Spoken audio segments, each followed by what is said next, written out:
warahmatullahi wabarakatuh. Di sini kami dari kelompok 11 perilaku organisasi akan menjelaskan tentang budaya organisasi.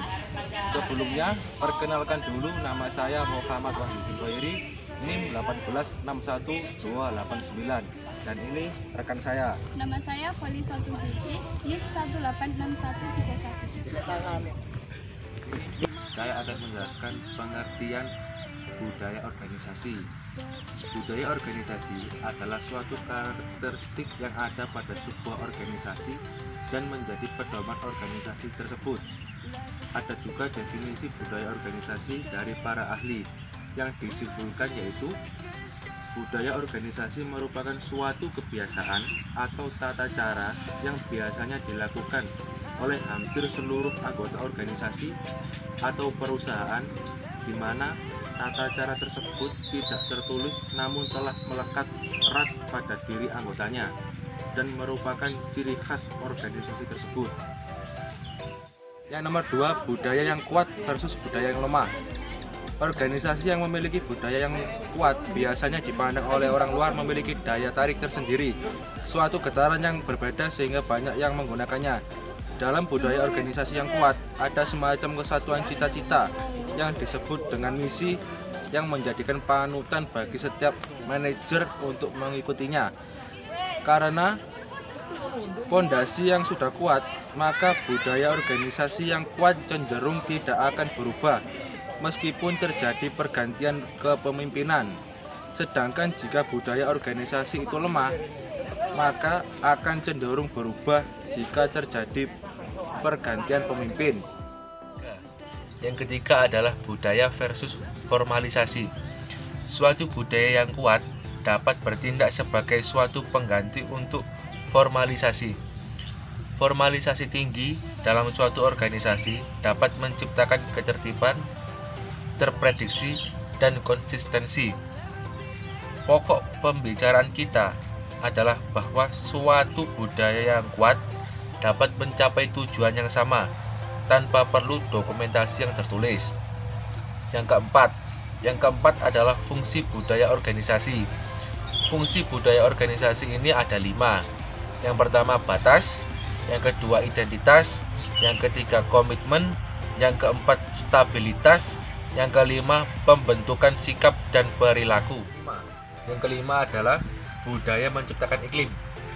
Iklim organisasional demand ialah persepsi yang tersebar yang dimiliki oleh para anggota organisasi mengenai organisasi dan lingkungan mereka kerja. Iklim organisasional mengacu pada berbagai persepsi yang dimiliki oleh anggota organisasi mengenai organisasi dan lingkungan kerja mereka. Selanjutnya ialah dimensi budaya yang etis. Ialah konsep yang tersebar mengenai perilaku yang benar dan perilaku yang salah di dalam tempat bekerja, yang berkembang sebagai bagian dari iklim organisasional.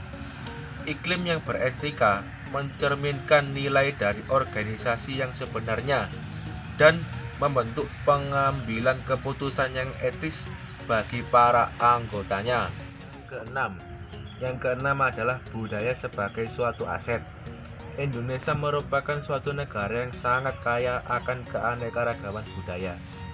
Hal ini dikarenakan Indonesia terdiri dari berbagai suku bangsa, di mana masing-masing suku bangsa tersebut memiliki perbedaan dan keunikan baik dari segi bahasa daerah, adat istiadat, dan kebiasaan. Menurut Gideon, kebanyakan apa yang dianggap tradisi di masa kini telah melewati batas waktu dengan mengalami penyesuaian dengan perkembangan baru.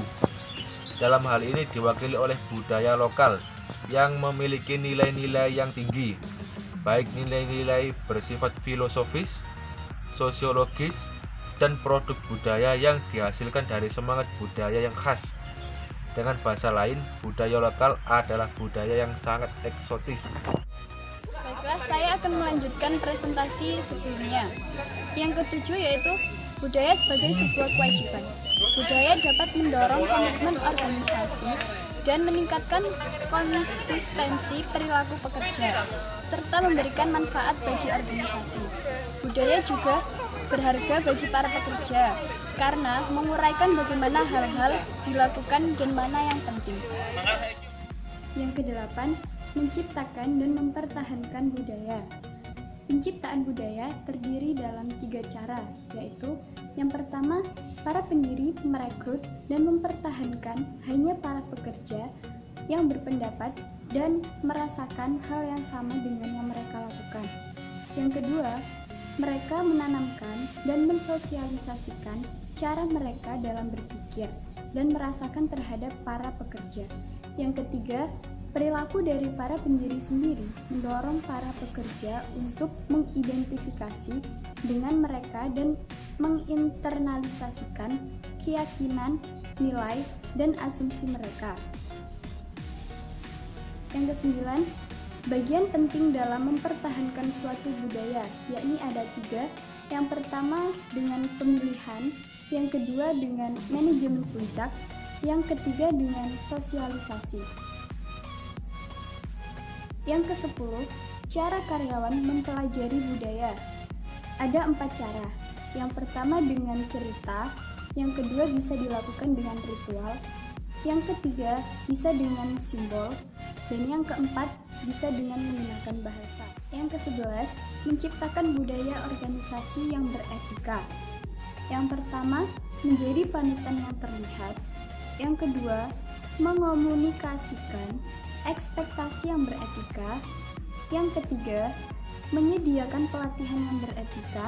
Yang keempat, pemberian imbalan atas tindakan yang beretika dan memberikan hukuman atas tindakan yang tidak beretika. Dan yang terakhir, menyediakan mekanisme perlindungan. Yang 12, spiritualitas dan budaya organisasi. Spiritualitas di tempat kerja adalah menyadari bahwa orang-orang memiliki kehidupan batin yang memelihara dan dipupuk oleh pekerjaan yang bermanfaat dalam konteks komunitas. Banyak organisasi telah meningkatkan ketertarikannya akan spiritualitas, tetapi memiliki kesulitan dalam menempatkan prinsip-prinsipnya ke dalam praktik pelaksanaan. Yang terakhir, mencapai organisasi spiritual. Mencapai organisasi spiritual atau spiritual company sendiri memiliki arti perusahaan yang membawa nilai-nilai spiritual ke dalam perusahaan. Ini berarti nilai-nilai spiritual menjadi ruh perusahaan. Sekian penjelasan dari kelompok kami. Apabila ada salah-salah kata, mohon maaf yang sebesar-besarnya. Wassalamualaikum warahmatullahi wabarakatuh. We must never stop the